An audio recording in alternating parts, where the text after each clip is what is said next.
안녕하세요. 저는 50대 자영업자입니다. 동네에서 작은 식당을 운영 중인데요. 얼마 전 맛집 유튜브에 소개가 되면서 요 몇 달 정신이 없었네요. 거의 허리 한번 못 펴고 일만 했던 것 같아요. 직원들을 추가로 더 뽑고 웨이팅 기계도 들여놓고 하면서 그나마 좀 정리가 됐네요. 원래도 장사가 안 되는 가게는 아니었거든요. 동네에서 나름 맛집으로 소문이나 단골 손님들이 많은 편이었죠. 그런데 몇 년 전 텔레비전 방송에 소개된 이후로 최근에 또 맛집 유튜브에 나오면서 그야말로 대박을 치게 됐네요. 월 매출이 2배 넘게 뛰었어요. 친구들도 얼마나 부러워하는지 몰라요. 남편 복은 없어도 돈 복은 있는 것 같다면서요. 사실 제가 이혼녀거든요. 20대에 멋모르고 만난 첫 남자와 그대로 결혼까지 해버린 게 제 일생일대의 실수였죠. 그땐 정말 꿈에도 몰랐어요. 제 남편이 구제불능 쓰레기인 줄은. 단순히 제게 못했다, 서로 성격이 안 맞았다 이런 수준이 아니었어요. 그랬다면 지금 전 남편이 교도소에 있지도 않았겠죠. 전 남편의 그 끔찍한 범죄 행위 때문에 저는 물론 많은 사람들이 고통받았답니다. 제 얼굴에 침 뱉기라고 생각해서 그동안 어디 가서 맘 놓고 털어놓지도 못했는데 오늘은 익명의 힘을 빌어 용기를 내보려고 해요. 대체 무슨 사연인지 궁금하시죠? 그럼 지금부터 이야기를 천천히 풀어나가 볼게요. 어디서부터 어떻게 얘기를 시작해야 할까요? 먼저 제가 전 남편을 어떻게 만나 결혼하게 된 건지부터 설명해야겠죠? 당시 전 고등학교를 갓 졸업하고 취업 준비를 하던 중이었어요.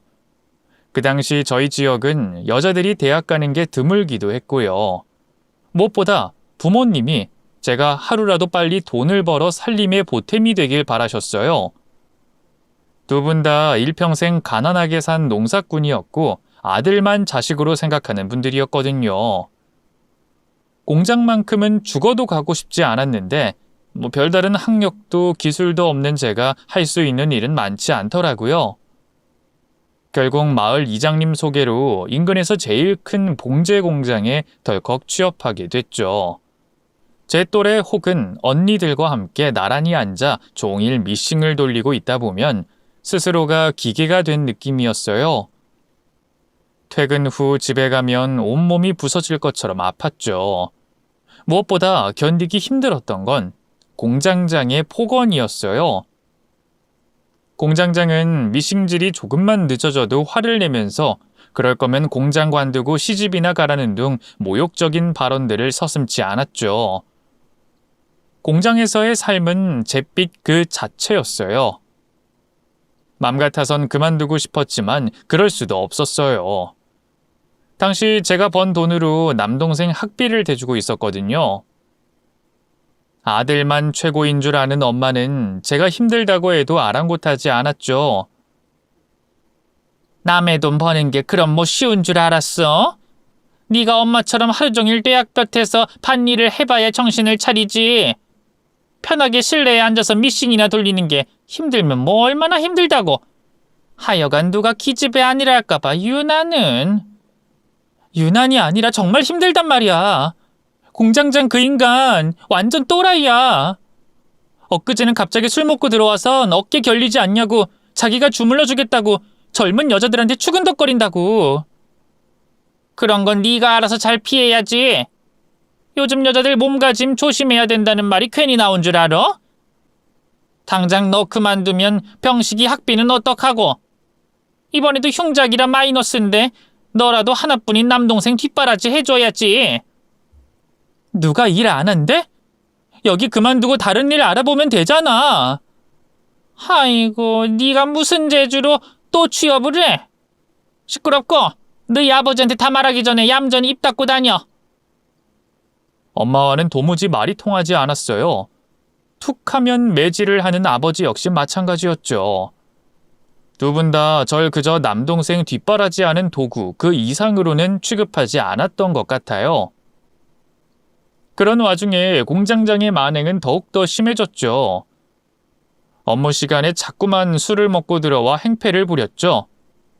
그때마다 나이 많은 아주머니들이 막아줘서 어찌저찌 넘어갈 수 있었는데 어느 날 결국 사달이 나고 말았습니다. 그날은 제가 늦게까지 야간 업무를 하던 날이었어요. 거래처에서 갑자기 주문량을 늘리면서 모두가 교대로 철야를 하고 있었죠. 그렇게 늦은 시간까지 작업을 해본 건 처음이라 어찌나 피곤하던지 미싱을 돌리고 있어도 눈은 자꾸만 가물가물 감기더라고요. 결국 전 꾸벅꾸벅 졸다가 미싱에 손을 다치고 말았습니다. 다행히 옆에 있던 동료가 재빨리 미싱을 멈춰줘서 크게 다치진 않았어요. 하지만 손에선 새빨간 피가 뚝뚝 떨어지고 있었죠. 그걸 본 공장장이 다가오더니 "아유, 미정씨 괜찮아? 아유, 얼른 응급처치 해야겠네. 약 줄 테니까 따라와." 하더군요. 미싱질 하다가 졸다니 미친 거 아니냐고 욕을 퍼볼 줄 알았는데 말이죠. 아픈 와중에도 안 혼나서 다행이라는 마음이 더 컸던 것 같아요. 그래서 별 생각 없이 공장장을 따라 나섰죠. 공장장은 평소 자기가 혼자 쓰는 사무실로 절 데려갔어요. 그리고 서랍을 뒤적이더니 약과 밴드를 꺼내더군요. "이 곱고 예쁜 손이 완전 엉망이 됐네. 아프지? 내가 금방 약 발라줄게." 공장장은 휴지로 대충 피를 닦더니 연고를 쭉 짜서 제 손에 발라주기 시작했어요. 그런데 그 손길이 너무 끈적거렸죠. 뭔가 이상한 낌새를 눈치챈 저는 얼른 손을 뺐습니다. "괜찮아요. 이제 제가 할게요." "아이, 됐어. 내가 해준다니까." 억지로 다시 제 손을 잡은 공장장은 이젠 노골적으로 굴기 시작했어요. "내가 평소에 미정씨 많이 아끼는 거 알지? 아유, 아직 어려서 그런가 얼굴에 솜털이 뽀송뽀송하네. 살결도 뽀얗고 곱고." 외모 칭찬을 마구 늘어놓더니 갑자기 절 껴안으려고 하더라고요. 정말 얼마나 놀랐는지 몰라요. 밀어내려고 했지만 여자 혼자 성인 남성의 힘을 당해낼 수가 없더라고요. 전 너무 무서워서 "살려줘요. 밖에 누구 없어요? 저 좀 도와주세요." 하고 소리쳤어요. 그러자 공장장이 갑자기 제 뺨을 때리더군요. "조용히 안 해? 내가 너 죽인데? 예뻐해준다는 거니까 가만히 좀 있어." "싫어요. 이거 놔요." 그렇게 얼마나 실랑이를 했을까요? 갑자기 문이 덜컥 열리면서 웬 남자가 안으로 들어왔어요. 평소 자재 날라주는 일을 하던 인부였죠. 완성된 옷들을 가져가려고 왔다가 안이 시끄러우니 들어온 것 같았어요. 남자는 바로 상황 파악을 하곤 저희에게 달려왔죠. 그리고 "이런 짐승만도 못한 놈을 봤나? 여자한테 이게 무슨 짓이야?" 하면서 그대로 공장장에게 주먹을 날리더군요. 공장장은 남자의 주먹에 그대로 뒤로 나가 떨어졌죠. 넌 뭐야? 이 새끼야, 너 미쳤어?" 화가 난 공장장이 그대로 맞서 싸우려고 달려들었지만 남자가 워낙 키도 크고 덩치도 있어서 상대가 안 되더라고요. 공장장만 곤죽이 되도록 얻어맞았죠. 너희들 두고 봐. 사람을 이따위로 폭행하고 무사할 것 같아? 내가 너네 둘 다 콩밥 먹일 거야." 씩씩거리던 공장장은 갑자기 책상 위에 있던 전화기를 들었어요. 아무래도 경찰에 신고를 하려는 것 같았죠. 곧 경찰이 출동하고 전 공장장이 제게 먼저 몹쓸 짓을 하려고 했다는 걸 피력했어요. 하지만 공장장은 그저 상처를 치료해 주려고 했을 뿐이라면서 발뺌을 하더군요. 다행히 저를 도와준 인부가 적극적으로 증언을 해줘서 상황은 점점 공장장에게 불리하게 돌아갔죠. 보아하니 전에도 술 먹고 직원들한테 실수 많이 하셨다면서요. 이대로 가면 선생님이 불리해요. 그냥 이 아가씨한테 사과하고 신고도 없던 일로 하세요. 경찰의 말에 공장장은 분한 듯 이를 갈았어요. 하지만 자칫 잘못했다간 자기가 콩밥 먹게 생긴 걸 알았는지 결국 제 앞에서 고개를 숙이더군요. 내가 미정 씨가 오해하게 했던 것 같아. 앞으로는 이런 일 없을 거야. 미안해. 형식적인 사과였지만 그래도 기뻤어요. 제가 잘못한 게 없다는 걸 인정받은 기분이었죠. 하지만 현실은 동화처럼 달콤하지 않았어요. 그 일로 결국 전 공장에서 잘리게 됐고요. 이 사실을 안 부모님은 난리가 났죠. 아버지는 빗자루로 저를 마구 때리며 동네 망신이라고 화를 내셨어요. 이 기집애가 몸간수 똑바로 못한 게 뭐 자랑이라고 경찰에 신고까지 해. 그래놓고 공장도 잘리고 잘하는 짓이다. 잘하는 짓이야. 엄마도 그런 아버지를 말리긴커녕 이제 남동생 학비는 어떡하냐며 돈 걱정만 했죠. 그때 결심했던 것 같아요. 부모님을 이제 더는 부모님으로 여기지 않겠다고. 이 지긋지긋한 집구석에서 벗어나겠다고 말이죠. 그 길로 저는 야반 도주를 했어요. 식구들이 모두 잠든 늦은 밤 서울로 향하는 고속버스에 몸을 실었죠. 상경은 한 번도 생각해 본 적이 없었지만 혼자가 아니었기에 두렵지 않았어요. 맞아요. 그때 제 옆엔 평생을 함께하고 싶은 남자가 함께였죠. 바로 저를 도와줬던 그 인부였죠.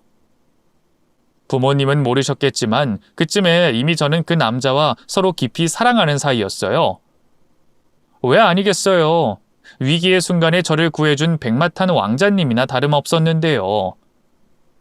그이 역시 저 때문에 일자리를 잃은 상태였거든요. 그래서 같이 서울로 가자 하니 좋다고 하더라고요. 상경하자마자 달동네에 월세방 하나를 구하고 저희 둘만의 첫날 밤을 치렀더랬죠. 남편은 자기가 고아에 아무것도 가진 게 없다며 참 미안해했어요. 나중에 돈 많이 벌면 그때 꼭 예쁜 웨딩드레스도 입혀주고 금가락지도 끼워줄게. 조금만 기다려줘. 됐어. 그딴 게 무슨 소용이라고. 난 당신만 있으면 돼. 그때까지만 해도 제가 꿈꾸던 미래는 장밋빛이었어요. 평생 저를 못살게 굴던 부모님에게서 벗어났겠다. 옆에는 사랑하는 남자가 함께겠다. 뭐든 할 수 있을 것만 같았죠. 하지만 서울 생활은 생각보다 더 녹록지 않았어요. 집값이며 장바구니 물가며 어찌나 비싼지. 한 달도 안 돼 모아둔 돈이 뚝 떨어지고 말았죠. 그래서 급한 대로 저는 집 근처 플라스틱 공장에 들어갔고요. 남편은 공사판 막노동을 시작했어요. 그땐 한 10년 바짝 일하면 둘이 발 뻗고 잘 집 정도는 살 수 있겠지 했는데 지금 생각해보면 참 아무것도 몰랐다 싶어요. 당장 결혼한 지 1년 만에 애가 들어서더군요. 처음엔 기뻤어요. 남편이 고아였던지라 하루빨리 애를 갖고 싶어 했거든요. 10달 내내 소중하게 품고 있다가 낳은 딸은 눈에 넣어도 안 아플 만큼 어여뻤죠. 그치만 출산과 육아로 제가 집에만 있어야 하다 보니 자연스럽게 남편 벌이에만 의존할 수밖에 없었는데요. 이 막노동이란 게 일이 있다가도 없고 없다가도 있다 보니 수입이 들쭉날쭉했죠. 몸 여기저기 다치는 건 예사였고요. 결국 남편은 얼마 못 가 막노동을 그만뒀어요. 그리고 제가 다니던 공장에서 자재 나르는 일을 시작했죠. 다행히 사장님이 좋은 분이라 남편을 정직원처럼 생각해 주셨어요. 다달이 안정적인 월급이 나오니 그제야 좀 숨통이 트이더군요. 달동네 새방을 벗어나 방 2개짜리 작은 전세 빌라로 이사도 갔고요. 거기서 떡두꺼비 같은 아들도 하나 낳았죠. 제 인생에서 제일 행복했던 시기가 아닐까 싶어요. 남편은 안정적인 직장에서 근무하며 틈틈이 집안일을 도왔고요. 아이들도 크게 아픈 곳 없이 건강하게 잘 자라줬죠. 그땐 정말 몰랐네요. 불행이 조금씩 제 발목 끝을 적시고 있다는 걸 말이죠. 어느 날부턴가 남편이 좀 이상해지기 시작했어요. 생전 안 그러던 사람이 밤 늦게까지 안 들어오고 다음날 아침에도 출근하기 싫다면서 우는 소리를 했죠. 처음엔 바람이 났나 싶었죠. 그래서 나를 잡고 추궁하니 정말 황당한 말을 하더라고요. 바람은 무슨 그런 거 아니야. 그런 게 아니라 여보, 나 탤런트 해보면 어떨까? 뭐? 그게 갑자기 무슨 말이야? 나 요즘 계속 술 먹고 늦게 들어온 거 그거 여자랑 있었던 거 아니야. 그 탤런트 사무소 사장님하고 직원들 만난 거지. 탤런트 사무소? 당신이 그런 사람들을 어떻게 알고? 나랑 같이 일하는 상식이 알지. 걔가 건너 아는 분이라고 해서 우연히 같이 술 한 번 먹었는데 나를 마음에 들어 하더라고. 나 같은 얼굴이 썩고 있는 게 아깝다고. TV 나가볼 생각 없니? 자기가 이번에 들어가는 사극 단연으로 꽂아주겠다고. 사실 남편이 일반인치고는 잘생기긴 했거든요. 키도 크고 덩치도 제법 있어서 동네 아줌마들이 저를 참 부러워했더랬죠. 하지만 그렇다고 탤런트를 할 정도인지는 모르겠더라고요. 생전 TV 앞에 서본 적도 없는 사람인데 말이죠. 사기 같은 거 아니야? 당신이 뭐 20살도 아니고 나이가 벌써 30이 넘었는데 무슨 탤런트는 탤런트야. 제 걱정 아닌 걱정에 남편은 자존심이 상했나 봐요. 갑자기 왈칵 성을 내더군요. 사기라니. 당신은 무슨 말을 그렇게 해? 나 같은 건 탤런트 할 깜냥이 안 된다. 평생 공장에서 자재 나르는 막일이나 해야 된다 이거야? 내가 언제 그렇게 말했어? 그냥 너무 갑작스러운 얘기니까. 당신이 총각도 아니고 애가 둘이나 딸린 유부남인데 탤런트라니. 말이 안 되잖아. 내가 여자도 아니고 남잔데. 남자들은 그런 거 상관없지. 중년에도 데뷔하는 탤런트들이 얼마나 많은데. 나도 다 알아봤어. 근데 그 회사 제대로 된 회사 맞고 제법 이름 알려진 탤런트들도 많이 소속돼 있더라. 제발 나 한 번만 믿어주라 여보. 나 한남철의 인생 이렇게 공장에서 막일이나 하는 걸로 끝내고 싶지 않아. 남편은 이미 헛바람이 단단히 든 상태였어요. 제가 무슨 말을 해도 통할 것 같지 않았죠. 역시나 제 반대에도 불구하고 남편은 공장을 그만뒀고요. 그 회사와 계약인지 뭔지를 하고 본격적인 탤런트 준비를 시작했습니다. 그런데 탤런트 준비라는 게 몰랐는데 돈이 참 많이 들더라고요. 연기 수업이다 뭐다 배워야 하는 것도 많고 관계자들에게 술 접대 같은 것도 해야 한다고 하더군요. 남편은 돈을 벌어오긴커녕 모아뒀던 적금까지 깨서 그걸 탤런트 사무소 사람들에게 갖다 바쳤죠. 아마 사기까진 아니더라도 호구 잡힌 게 아니었을까 싶어요. 결국 남편은 바람대로 모 드라마의 작은 단역으로 출연하긴 했어요. 하지만 대사조차 없었고 방송 출연은 그걸로 끝이었죠. 당연한 결과였어요. 젊고 잘생긴 사람들이야 차고 넘치고 남편이 연기력이 특출난 것도 아니었으니까요. 그런데도 남편은 방송계에 미련을 버리지 못했어요. 사무소에 왜 자기를 써주지 않냐며 행패를 부리다 결국 쫓겨났는데 그 뒤로도 혼자 이런저런 사람들을 만나고 다니며 제발 자기를 써주십사 매달렸죠. 결국 영화감독 행세하는 나쁜 놈에게 된통 걸려 돈 1,000만 원을 사기당하기까지 했네요. 애들이 커가면서 돈 들어갈 곳은 늘어나고 남편은 도무지 정신을 못 차리고 결국 전업주부를 하던 제가 생계전선에 뛰어들 수밖에 없었어요.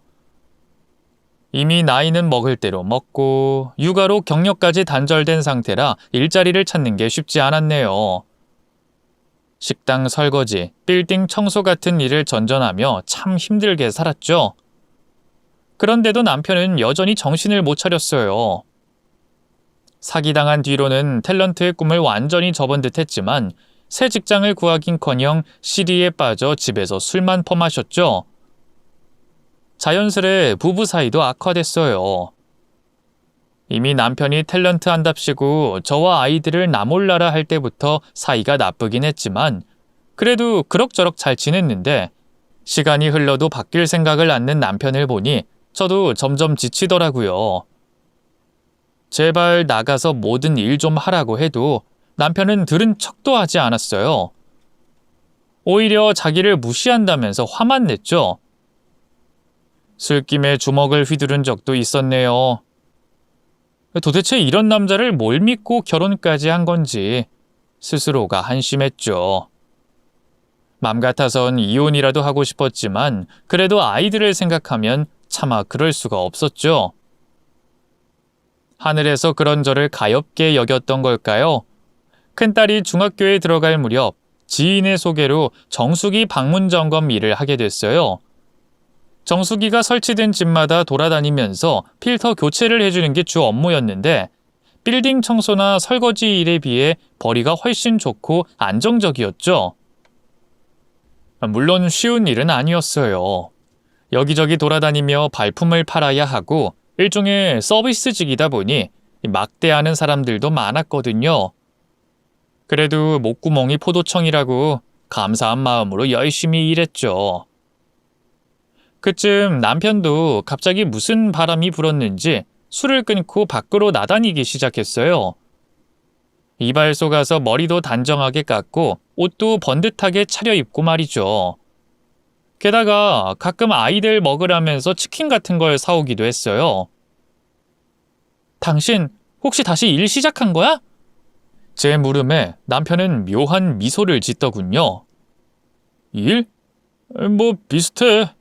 조만간 큰 돈 벌어서 당신하고 애들 호강시켜 줄 테니까 딱 기다리고 있으라고. 뭐야, 대체 무슨 일 하는 건데? 공장 다시 들어간 거야? 공장은 무슨. 내가 그깟 일 할 사람으로 보여? 나 사업할 거야. 사업? 당신이 무슨 돈이 있다고 사업을 해? 내 능력 몰라? 사업 자금 대주겠다는 사람들이 한 트럭이야. 남편이 조금이나마 달라졌길 바랬는데 그건 제 희망사항에 불과했어요. 탤런트에서 사업으로 종목만 바꿨을 뿐 남편은 여전히 헛바람이 단단히 든 상태였죠. 또 누구 게임에 빠져 이상한 짓을 하고 다니는 건지 알아보기도 지치더라고요. 그래도 집에서 술 퍼먹고 애들한테 행패 부리는 것보단 낫다 싶었죠. 그땐 정말 몰랐네요. 남편이 저 모르게 끔찍한 짓을 벌이고 있었다는 걸 말이죠. 남편의 충격적인 비밀을 알게 된 건 그로부터 반년 뒤였어요. 지금 생각해도 참 기가 막혀요. 어떻게 그렇게 알게 됐는지 말이죠. 그날도 전 평소처럼 정수기 점검 일을 하고 있었어요. 연말이라 일이 많아서 오후 늦게까지 여러 집을 돌아다녀야 했죠. 마지막으로 한 집이 남았을 땐 완전히 녹초가 된 상태였어요.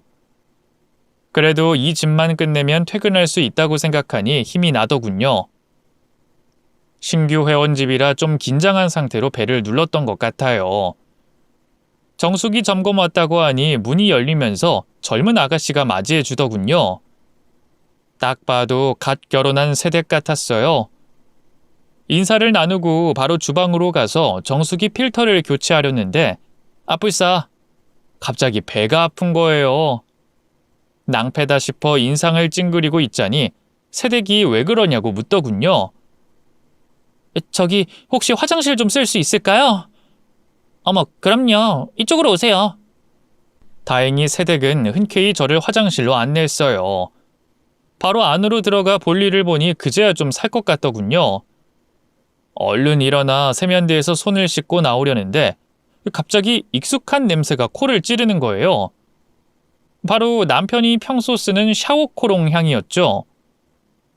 욕실 선반을 보니 아니나 다를까 남편이 쓰는 그 제품이 있더라고요. 남편이 탤런트 일할 적에 아름아름 알게 된 수입품이라 흔한 게 아니라고 알고 있었는데 그게 여기에도 있다니 참 신기하더군요. 그치만 그뿐. 그때까지만 해도 별 생각은 없었어요. 그대로 밖으로 나와 정수기 필터를 교체했고요. 업무용 수첩에 날짜도 기록했죠. 그렇게 일을 끝내고 집에 가려는데 새댁이 붙잡더라고요. 그냥 가지 마시고 주스 한 잔이라도 드시고 가세요. 새댁이 마음씨가 어찌나 곱던지 목이라도 축이라며 음료수를 내어주더라고요. 뭐 이런 걸 다 고마워요. 잘 마실게요. 서서 그러지 말고 여기 앉으세요. 보일러 틀어둬서 따뜻해요. 새댁이 저를 거실 소파로 이끌었어요. 감사한 마음으로 따라가 자리에 앉으려는데 문득 벽에 걸린 커다란 사진이 눈에 들어오더군요. 결혼 사진이었어요.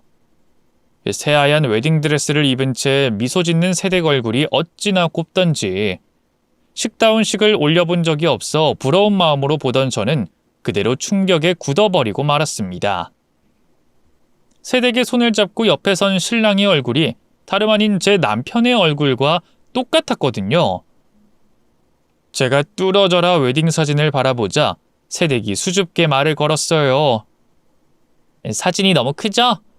잘 나온 것 같아서 제일 크게 뽑아달라고 했더니. 전 간신히 충격을 수습하고 떨리는 목소리로 입을 열었어요. 신혼부부세요?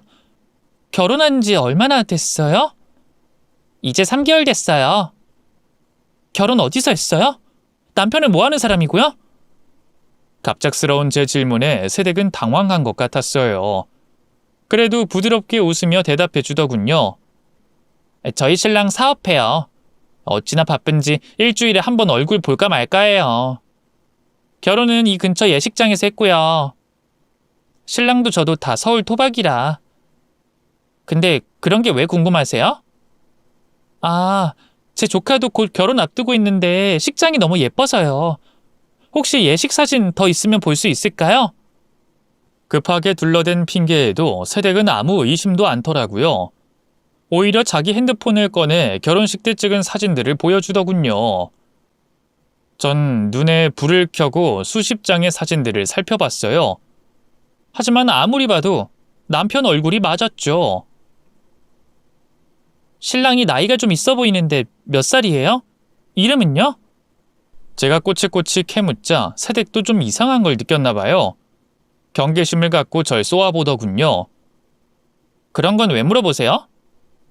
이제 시간도 늦었고 그만 가보셔야 하지 않아요? 아니, 그러니까 그게... 하지만 이대로 이 집을 떠날 수는 없었어요. 망설이던 저는 새댁의 손을 부여잡고 떨리는 목소리로 입을 열었죠. 새댁 신랑 얼굴이 내 남편하고 너무 똑같아서 그래요. 쌍둥이가 아닌 이상 이럴 수는 없는 거잖아요. 네? 제 말에 새댁은 황당한 얼굴을 했어요. 절 미친 여자 취급하더군요. 하긴 저라도 그랬을 거예요. 그게 무슨... 지금 무슨 말도 안 되는 말씀을 하시는 거예요? 이만 가주세요. 안 나가면 경찰 부를 거예요. 새댁은 기막혀 하면서 저를 내쫓으려고 했어요. 전 허겁지겁 품에서 지갑을 꺼내 평소 넣고 다니던 가족 사진을 내밀었죠. 잠깐, 여기 이 사진 좀 봐줘요. 네? 됐고 나가시라고요. 진짜 경찰 불러야 정신 차리겠어요? 이 사진 속 남자가 내 남편이에요. 새댁 신랑하고 너무 똑같이 생기지 않았어요? 한번 보기나 해보라고요. 네? 제 절규에 그제야 새댁도 뭔가 이상하다 싶었나 봐요. 제 손에 들린 사진을 천천히 살펴보기 시작하더군요. 그리고 이내 두 눈이 커다래지더니 두 손으로 입을 틀어막더군요. 이게 대체 무슨... 우리 신랑이 왜 여기에... 맞죠? 제 남편이랑 그쪽 신랑 얼굴이 똑같죠? 새댁은 한동안 아무 말도 하지 못했어요. 전 그런 새댁을 지켜보다 떨리는 손으로 핸드폰을 꺼내 남편에게 전화를 걸었죠. 아무것도 모르는 남편은 태평하게 전화를 받더군요. 여보세요? 당신 지금 어디야? 밖인데, 왜? 전 남편에게 다짜고짜 새댁 집 주소를 불렀어요.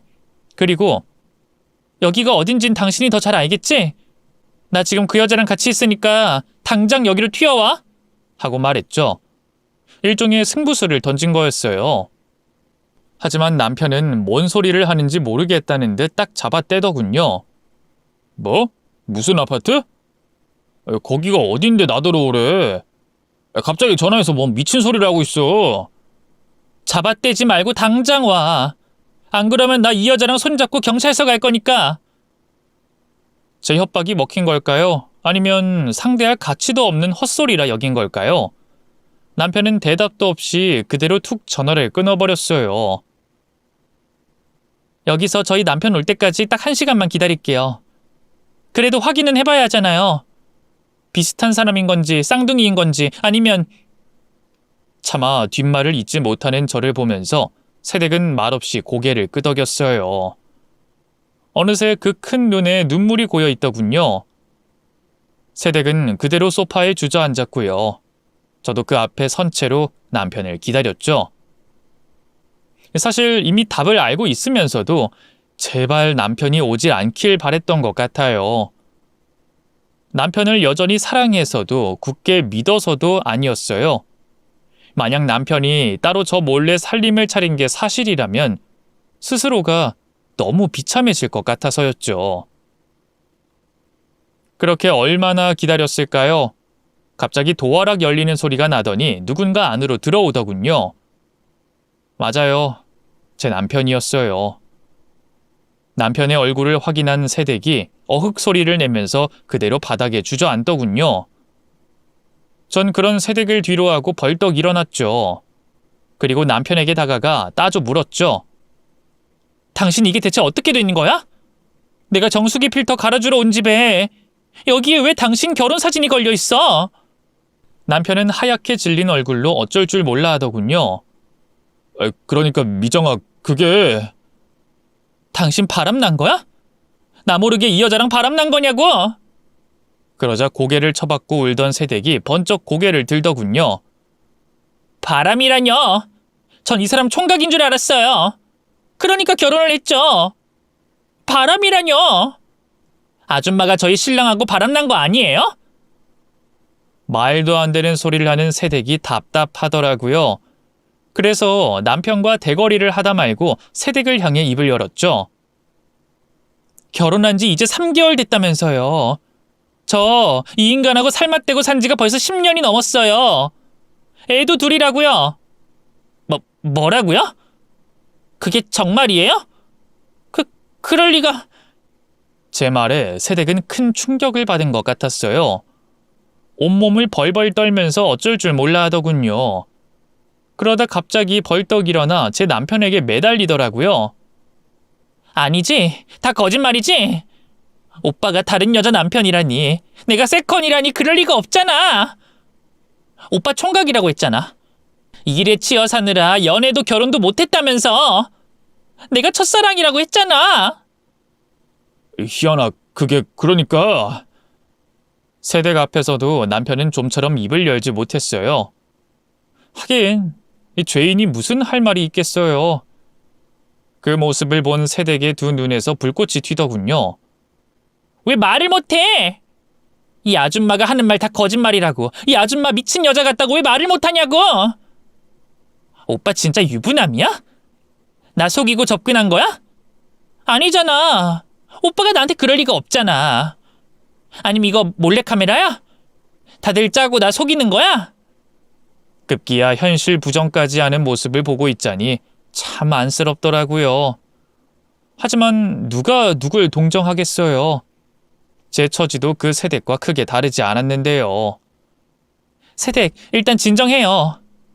전 조심스럽게 다가가 남편에게서 세댁을 떼어놨어요. 세댁은 다리에 힘이 풀렸는지 그 자리에 털썩 주저앉아 버리더군요. 정신을 놓지 않는 게 다행이다 싶을 정도였죠. 전 그런 세댁을 바라보다 다시 남편에게 고개를 돌렸어요. 그리고 최대한 침착한 목소리로 남편에게 해명을 요구했죠. 어떻게 된 일인지 빨리 설명해봐. 왜 총각 행세를 하고 이 여자랑 결혼한 거야? 이 여자가 그렇게 좋았으면 나한테 이혼하자고 했으면 됐잖아. 그때까지도 남편은 그 잘난 입을 꾹 다물고 아무 말도 하지 않은 채였죠. 결국 저도 점차 이성을 잃게 되더라고요. 말하라고.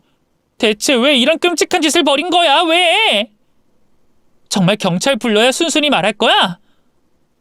미정아, 진짜 왜 그래? 내가 다 사정이 있어서. 일단 집에 가자, 응? 내가 집에 가서 다 설명할게. 세댁의 눈치를 보던 남편은 저를 끌고 밖으로 나가려고 했어요. 뭔가 또 가짜는 수작질을 하려는 거구나 싶어서 마구 화가 치밀더군요. 곱게 말해서는 안 되겠다 싶더라고요. 전 그대로 남편의 멱살을 잡고 언성을 높이기 시작했습니다. 그냥 여기서 말하라고! 왜? 저 여자 앞에서 말 못하겠어? 상처받을까봐? 그렇게 저 여자가 좋은 거면 진작 나한테 이혼하자고 하지! 당신이 이혼하자고 하면 내가 순순히 도장 안 찍을 줄 알았어? 당신 사랑해서 막 매달릴 줄 알았어? 그렇다면 단단히 착각한 거야. 나도 이미 당신한테 정 떨어진 지 오래야. 애들만 아니었으면 진작에 이혼했다고. 미정아, 제발 진정 좀 해. 알겠어. 다 얘기하면 되잖아. 얼마나 남편을 닥달했을까요? 마침내 남편이 힘겹게 진실을 털어놓기 시작했어요. 네가 생각하는 그런 거 아니래도 미정아. 난 너랑 이혼하려던 게 아니고 난 그냥 돈이 좀 필요해서. 생각지도 못한 말에 뒤통수를 한 대 얻어맞은 것 같은 충격을 받았어요. 전 얼떨떨하게 남편에게 되물었죠. 뭐? 돈이 필요하다니? 세상에 어느 유부남이 돈이 필요하다고 다른 여자랑 결혼을 해? 그러니까 그게 처음부터 작정하고 그러려던 건 아니고 희연이랑 카페에서 우연히 처음 만난 거야. 내가 희연이 옷에 커피를 쏟는 바람에 말을 섞게 됐는데 집이 좀 사는 것 같더라고. 마침 사업할 자금이 필요하기도 했고 나한테 호감도 있는 것 같아서 진짜 사업만 성공하면 돈 다 갚고 끝내려고 했어. 결혼까지 할 생각은 없었다고. 그러니까 남편은 바람이 난 게 아니라는 거였어요. 한 여자를 사랑해서 저 몰래 살림까지 차린 게 아니라 작정하고 사기를 쳐 돈을 뜯어내려 했다는 거였죠. 이걸 웃어야 하는 건지 울어야 하는 건지 정말 너무 기막혀서 말도 안 나오더라고요. 그런 저를 대신해서 움직인 건 새댁이었어요. 남편의 해명에 열이 뻗친 건지 어쩐 건지 갑자기 벌떡 일어나 저희 쪽으로 다가오더군요. 그리고 그대로 남편의 뺨을 후려 갈겨버리더라고요. 나쁜 자식, 너 지금 그걸 말이라고 해? 내가 세컨드라는 것도 짜증나 죽겠는데 뭐? 사랑한 게 아니야? 그냥 돈만 빌리려고 했던 거야? 이 개자식아, 내가 그렇게 우습고 만만해 보였어? 너 두고 봐. 내가 이대로 가만히 둘 줄 알아? 너 결혼 사기죄로 내가 반드시 콩밥 먹일 거야. 죽여버릴 거라고! 그 가냘픈 몸 어디에서 그런 괴력이 나왔는지 새댁은 남편의 머리채를 잡고 미친 듯이 날뛰기 시작했어요. 남편은 별다른 반항도 하지 못하고 얻어맞기만 했죠. 희연아, 그게 아니고 내가 잘못했다. 진짜, 응? 죽을 죄 지었으니까 일단 이것 좀 놔봐. 놓고 얘기하자고. 입 닥쳐. 너 같은 거하고는 말 섞을 가치도 없어. 이 짐승만도 못한 자식아. 무슨 여자가 이렇게 힘이 세? 여보, 나 좀 살려줘. 희연이 좀 떼어내줘. 이러다 죽겠어. 숨 막힌다고. 급기야 남편은 저를 향해 도와달라고 애원하기 시작했어요. 그치만 제가 그럴 이유가 있겠어요? 뭐가 됐든 남편이 다른 여자랑 바람이 났고 심지어 다른 여자를 등쳐먹는 사기꾼이었다는 건 변하지 않는 사실이었으니까요. 그동안은 아이들 때문에 참고 살았던 건데 이런 아빠라면 차라리 없는 게 낫겠다는 생각이 들더군요. 전 제게 애원하는 남편을 실컷 비웃으며 말했어요. 내가 왜? 오늘부로 난 당신 없는 사람 셈 칠 거야. 이혼 서류는 여기로 보내면 되나? 아님 감옥으로 보내야 돼? 뭐가 됐든 당신은 더 이상 내 남편 아니고 우리 애들 아빠 아니야. 다신 내 앞에 나타나지 마. 알았어? 여보, 잠깐만. 이렇게 가버리면 어떡해. 나한텐 당신밖에 없다고. 전 남편을 두고 그대로 그 집을 나왔어요. 여자가 신고를 했는데 며칠 뒤 경찰서에서 연락이 왔고요. 저도 조사를 받으러 출석하게 됐죠. 전 있는 그대로 모든 걸 솔직하게 얘기했습니다. 역시나 남편은 그 새댁에게 총각이라 속이고 결혼까지 한 상태가 맞았고요. 사업을 핑계로 수천만 원을 뜯어낸 상태였더군요. 조사를 받는 내내 몸도 정신도 만신창이었어요. 당장이라도 기절할 것 같았지만 그래도 정신을 바짝 차려야겠다 싶더군요. 안 그럼 저나 아이들이 남편의 범죄에 엮여들 수도 있었으니까요. 유부남이 총각 행세를 하고 멀쩡한 처녀와 결혼해서 돈을 뜯어내다니. 그게 인간으로서 할 짓인가요? 그런데 남편의 끔찍한 범죄 행위는 거기서 끝이 아니었어요. 조사 결과 추가로 드러난 진실은 너무나 충격적이었습니다. 글쎄, 피해자가 그 세댁 한 명이 아니지 뭐예요. 남편은 비슷한 수법으로 무려 3명의 여자를 더 속였더라고요. 정말 기가 막히다 못해 끔찍하더군요. 어떻게 그동안 이런 남자와 한 입을 덮고 살았는지 온몸에 소름이 돋을 지경이었죠. 남편은 법정에서 저와 아이들 때문에 저지른 짓이라 눈물로 변명했지만 씨알도 먹히지 않았어요. 그도 그럴 게 이 사기쳐 생긴 돈으로 처자식을 부양하긴커녕 도박이니 술이니 혼자 흥청망청 다 써버렸으니까요. 결국 남편은 혼인빙자 사기죄로 징역 1년 6개월을 선고받았습니다. 피해자가 여러 명의 죄질이 나빠 초범치고는 형량이 세게 나온 거라고 하더군요. 전 남편이 교도소에 들어가자마자 바로 이혼부터 준비했어요. 다행히 남편이 옥살이를 하고 있어도 변호사만 있으면 이혼 절차를 밟을 수 있다고 하더군요. 남편이 저지른 죄가 워낙 커서 그런지 큰 문제 없이 그 쓰레기 같은 인간과 갈라설 수 있었네요. 당연히 양육권과 친권도 제가 가져올 수 있었답니다. 아이들에겐 진실을 감출까 하다가 그냥 모든 걸 솔직하게 말했어요. 자세히 얘기한 건 아니고 아빠가 나쁜 짓을 저질러서 감옥에 갔다 정도로만요. 다행히 아이들이 어느 정도 머리도 컸고 아빠에 대한 정도 없어서일까요? 오히려 저를 위로해 주더라고요. 자기들도 아빠 없는 게 더 좋다고, 엄마만 있으면 아무 상관없다고요. 정말 얼마나 고마웠는지 몰라요. 한편으로는 아이들이 저와 전 남편 때문에 너무 철이 빨리 든 것 같아 가슴 아프기도 했네요. 그렇게 혼자가 된 전 남편은 자기를 이렇게 버릴 거냐면서 울고불고 하던 것도 잠시, 출소하자마자 숨겨둔 또 다른 내연녀에게 쏠랑 가버렸어요. 돈 때문에 다른 여자들에게 접근했을 뿐 진심으로 사랑했던 건 저뿐이라더니 그 말조차 다 새빨간 거짓말이었던 거죠. 그 내연녀도 참 대단한 게 전 남편이 저지른 짓을 다 알면서도 받아준 것 같더라고요. 그래도 하늘이 마냥 무심하시진 않나 봐요. 전 남편은 얼마 못 가 그 내연녀에게도 버림받고 여전히 불행한 인생을 살고 있거든요. 모든 게 다 자기가 자초한 일이긴 하지만 말이에요.